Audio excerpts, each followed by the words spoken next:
विक्रम की एक पत्नी थी जो बहुत ज्यादा बोलती थी। सुबह से लेकर रात तक उसका मुंह चलता ही रहता। विक्रम उसे समझाता, टोकता, कभी प्यार से कभी गुस्से से, लेकिन हर बार बात झगड़े पर आकर रुक जाती। एक दिन विक्रम को पता चला कि पास के जंगल में एक महात्मा आए हुए हैं। वह अपनी पत्नी को लेकर उनके पास पहुंचा और हाथ जोड़कर बोला, मुनिवर, कृपया मेरी पत्नी को समझाइए। ये बहुत बोलती है। मैं कितना भी मना कर लूं, इसका मुंह बंद ही नहीं होता। इसी वजह से घर में रोज क्लेश होता है। महात्मा मुस्कुराए और बोले, मैं तुम्हें समझाने के लिए एक कहानी सुनाता हूँ। महात्मा बोले, मेरे गुरु के आश्रम में एक शिष्य था जो बहुत ज्यादा बोलता था। हर समय इधर उधर की बातें, एक शिष्य की दूसरे से बुराई, चुगली, दिखावा और अपनी ही तारीफ। वह खुद को सबसे बुद्धिमान मानता था। कहता, मैं अमीर घर से हूं, चाहता तो आराम की जिंदगी जी सकता था, लेकिन सब छोड़कर यहाँ ज्ञान की खोज में आया हूं। एक दिन गुरु ने सभी शिष्यों को बुलाया और कहा, अगले 1 महीने के लिए तुम सबको कोई ना कोई संकल्प लेना होगा। जो संकल्प पूरा करेगा उसकी आत्मशक्ति बढ़ेगी, और जो बीच में तोड़ देगा वह अपनी पुरानी दिनचर्या में लौट सकता है।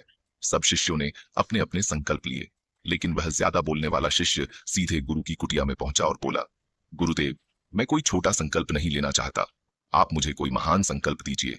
गुरु मुस्कुराए, जो मैं दूंगा क्या उसे निभा पाओगे? शिष्य बोला, जो भी देंगे पूरा करूंगा।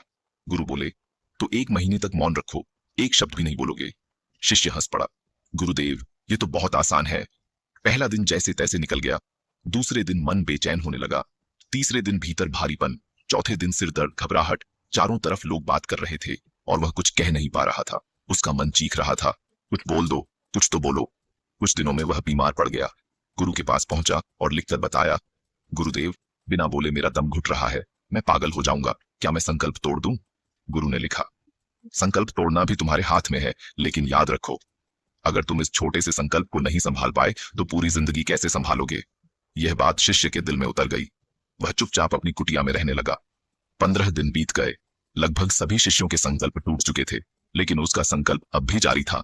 एक दिन उसने गुरु को लिखा, गुरुदेव, बाहर से तो मैं चुप हूं, लेकिन भीतर बहुत शोर है। हजारों आवाजें, शिकायतें, प्रश्न।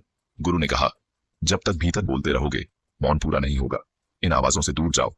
अगली सुबह वह शिष्य जंगल की ओर चला गया। दिन बीते, संकल्प का समय पूरा हो गया, लेकिन वह वापस नहीं लौटा। सबको डर लगा कि कहीं जानवरों ने उसे मार न दिया हो, लेकिन गुरु बोले, हो सकता है, या हो सकता है उसे वही मिल गया हो जिसकी तलाश में वह गया था। 3 महीने बाद वह शिष्य वापस लौटा, लेकिन अब वह वही इंसान नहीं था। चेहरे पर ठहराव, आंखों में गहरी शांति। वह गुरु के चरणों में गिर पड़ा और बोला, गुरुदेव, क्या मैं अभी मौन में हूं? गुरु ने उसकी आंखों में देखा और कहा, हाँ, अब तुम बोलते हुए भी मौन में हो। शिष्य बोला, गुरुदेव, जंगल में मैं समझ पाया कि मैं कितना गलत बोलता था। धीरे धीरे भीतर की आवाजें भी शांत हो गई। पहली बार मैंने हवा, पानी, पक्षियों की आवाज पूरे होश में सुनी। अब मैं बोलता हूं, चलता हूं, लेकिन भीतर पूरी तरह शांत हूं। गुरु बोले, जब तक हम बाहर बोलते रहते हैं भीतर अशांति रहती है, और जब हम भीतर की ओर मुड़ जाते हैं तो बोलते हुए भी मौन में रहते हैं। ज्यादातर दुख हमारे बोलने से ही पैदा होते हैं। व्यर्थ बोलना ऊर्जा को नष्ट करता है। कहानी की सीख। दोस्तों, इस कहानी की सीख यही है, जितना जरूरी हो उतना ही बोलो।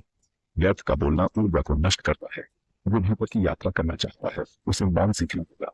अगर कहानी पसंद आई हो तो लाइक करें, और ऐसी ही कहानियों के लिए चैनल को सब्सक्राइब करें।